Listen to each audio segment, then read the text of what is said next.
এবং সরকারের যতটুকু অধিগ্রহণ প্রয়োজন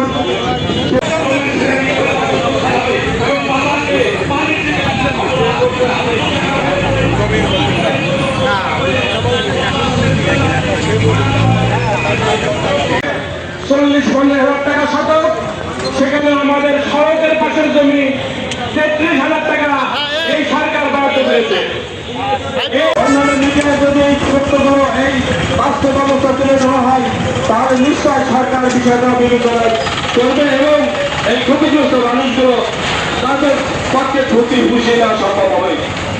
সুতরাং সম্মানিত কালীগঞ্জ বিশিষ্ট ব্যবসায়ীবৃন্দ, আপনাদের প্রতি অনুরোধ থাকবে আপনারা অতি দ্রুত দ্বিতীয় অভিযোগ হলো আমরা আমাদের সংগঠনের পক্ষ থেকে, বিএনপির উপজেলা ও পৌর শাখার পক্ষ থেকে আমাদের জাতীয় নির্বাচনের যিনি একাদশ জাতীয় নির্বাচনের বিএনপি মনোনীত প্রার্থী, বিএনপির ভারপ্রাপ্ত চেয়ারম্যান তারেক রহমানের আস্থাভাজন নেতা সাইফুল ইসলাম ফিরোজ ভাইয়ের পক্ষ থেকে আমরা এই আন্দোলনকারীদের সাথে আমরা একত্রতা ঘোষণা করছি এবং তাদের সাথে আমরা একমত হয়ে আমরাও দাবি করছি যে অবিলম্বে অধিগ্রহণকৃত জমির ন্যায্য মূল্য দিতে হবে এবং এর উপরে যে স্থাপনা আছে তার ক্ষতিপূরণ দিতে হবে।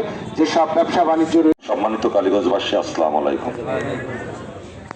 আমরা দীর্ঘদিন ধরে এই সয়েল উন্নীতকরণের যে প্রকল্প এর দীর্ঘসূত্রিতা আশেপাশে রাস্তা ফেলে রেখেছে, সড়কে যানজট সৃষ্টি করছে, সড়ক 47 কিলোমিটার সড়ক আজকে খারাপ অবস্থা পরিণত হয়েছে। এখানে প্রতিদিন সড়ক দুর্ঘটনা হচ্ছে, মানুষের যানবাহনের নিরাপত্তা নেই। আপনারা দেখেন রাস্তার অবস্থা, বেহাল অবস্থা, রোগী নিয়ে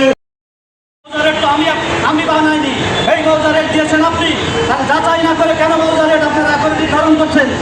কোন সময় মৌজা রেট? এই মৌজা রেট আমরা মানি না। বর্তমান বাজার মূল্য অনুযায়ী আমাদের ক্ষতিপূরণ দিতে হবে এবং এই সমস্ত কর্মকর্তাদের বদলি করে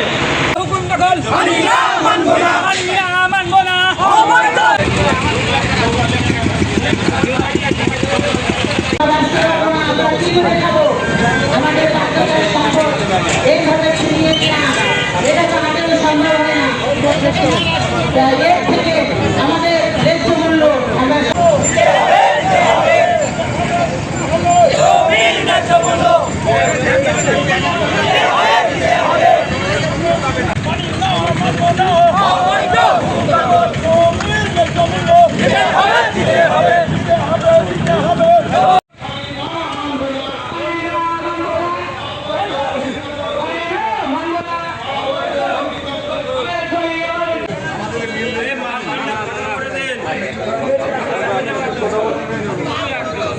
ধন্যবাদ। রোডের মধ্যে কষ্ট করে আসছেন।